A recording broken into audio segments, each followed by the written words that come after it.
Hi everyone, hope you are doing well from wherever you're watching this channel, depending on your time zone.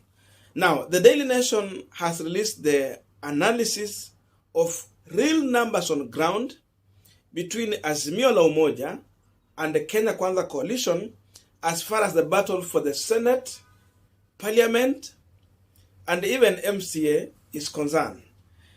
And that analysis has revealed the distinction between Azimio and the Kenya Kwanza, whereby in Azimio side, there is a fight where Raila Odinga is taking all the team and he has a plan to maintain the team post-election.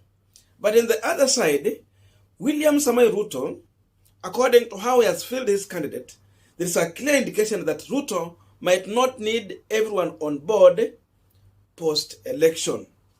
He can dump the other people in the team and remain as a political party, UDA. And this is how they are fielding their candidate. Like if you look at William Samoei Ruto, out of 290 constituencies, UDA party has filled 261. You go to Raila Odinga, ODM has filled 181. People vying for Member of Parliament out of the same 290 constituencies. Then Uhuru Kenyatta in his Jubilee Party, ile walikuwa wanasema inakufa, it has 178 candidates out of 290 constituencies. Now, if you look at Azimio versus Kenya Kwanza, the line is drawn. If you put those numbers together, it is clear.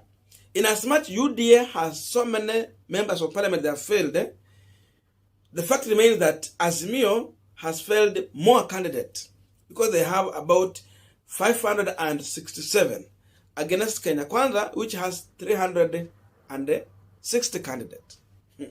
Now, Azimio governors, they have about 68 versus Kenya Kwanza, which has 57.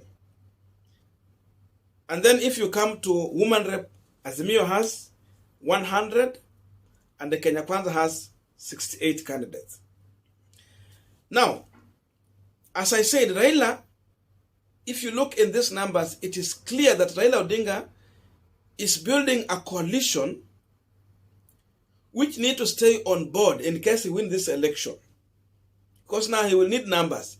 If you look on how ODM has filled their candidate, it tells you he will need everyone on board because they have about 261. And Ruto, Akona, no, ODM has 168 and Ruto with the UDA party has 261. So Raila, with 180, at least ODM maybe can manage to get 100. Something 100 and above there. Then who comes in with the number, ongeza kwa the wiper, it means he will need everyone on board. But with William Samoei Ruto, he might not need everyone on board. So Ruto, in real sense, is building a strong political party that might not need everyone on board post-election. That's the truth here. That's the revelation in this issue. And to delve deeper into this matter, look at Kenya Kwanza. UDA, they have about senators on board. They have filled 39. Look at ANC. ANC has 15. Ford Kenya has 11. Look at that. You come to woman rep. UDA has filled 43. ANC 18. Ford Kenya 7. Governors, UDA 41. That means almost in 47 counties, they have just ceded ground in 6 counties. ANC has 11 and Ford Kenya 5.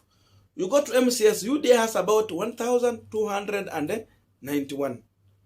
ANC has 493. Ford Kenya 216. Now, this is how Mudavadi and Senator Wetangula have failed. Because I want to compare that.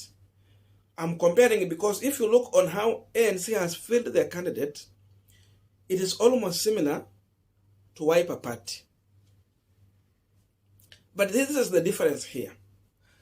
In as much Kalonzo was disturbing too much, at least he was brave enough, because Kalonzo was advocating for a space for Wiper Party.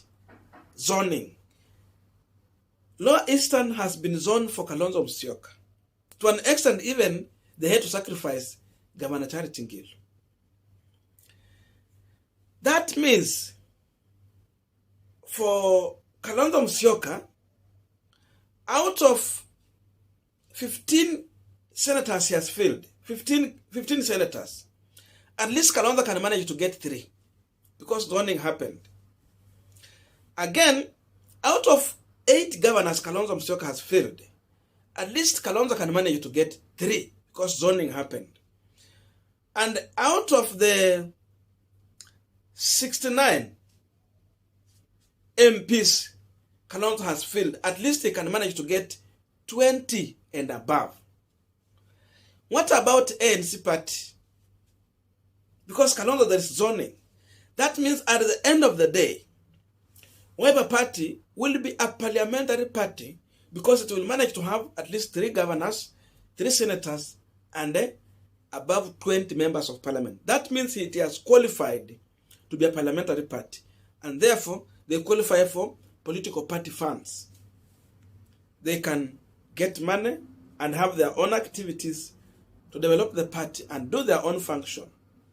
But the issue of ANC party, if ANC had to achieve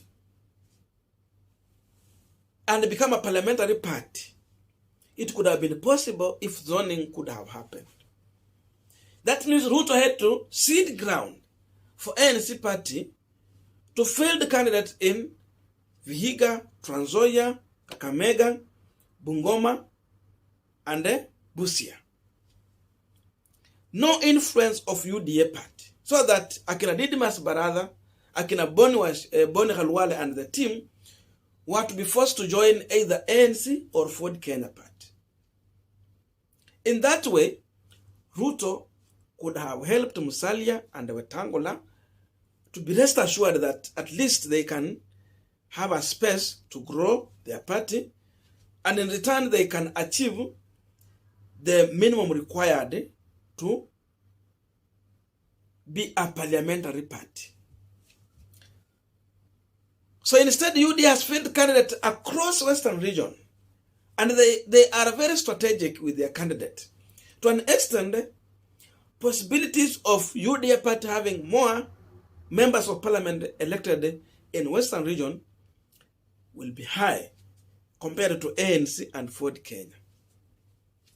The revelation here is that at the end of this election, ANC, out of the senators they have filled, is it 11? They might end up getting 1 or even 0. They can't get 3. But Ruto is assured of, for example, someone like Boni Khalwale becoming a senator of Kakamega.